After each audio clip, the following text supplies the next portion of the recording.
ચિત્પાવન બ્રાહ્મણ સંઘ વડોદરાના સુવર્ણ મહોત્સવ વર્ષના ઉદ્ઘાટન કાર્યક્રમ યોજાયો।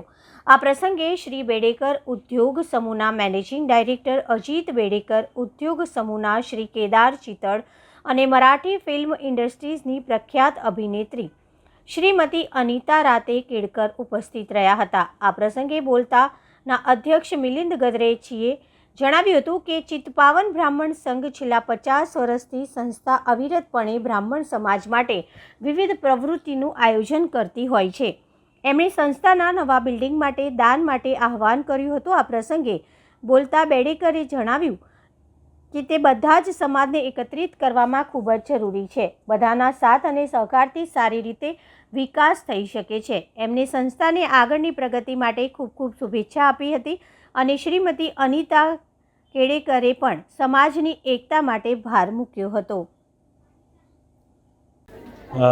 ચિત્પાવન બ્રાહ્મણ સંઘ વડોદરા આ સંસ્થાને 50મું વર્ષ શરૂ થયું છે, જેનો ઉદ્ઘાટન સમારોહ આજે આયોજિત કરવામાં આવેલ છે।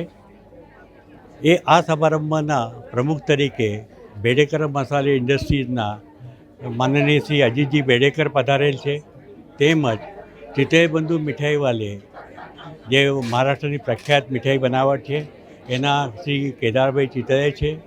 ટીવી આર્ટિસ્ટ મિસિસ અનિતા દાતે કેકરજી પણ પધારેલ છે અને વડોદરાના અમારી નાતના ચિત્પાવન બ્રાહ્મણ સંઘના ઘણા લોકો આજે પધારેલા છે, જેથી કરીને 50મું વર્ષનું સેલિબ્રેશન અમે આજથી શરૂ કરવાના છે।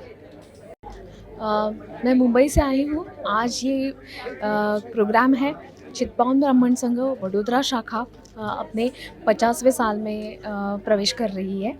ये साल बहुत ही महत्वपूर्ण है और मुझे खुशी है कि मुझे यहाँ आने का मौका मिला।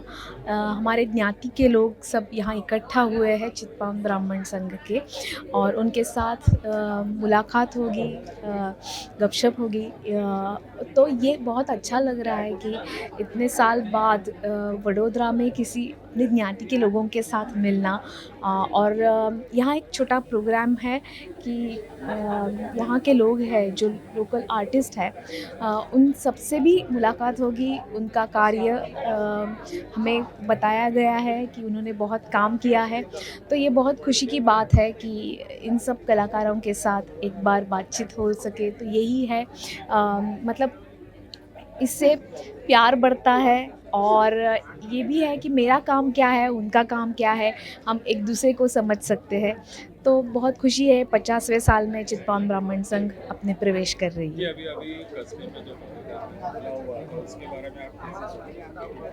दुख हो रहा है बहुत कि ये हुआ है, लेकिन वही बात है कि ऐसे हादसे होते हैं, पहले भी हुए हैं।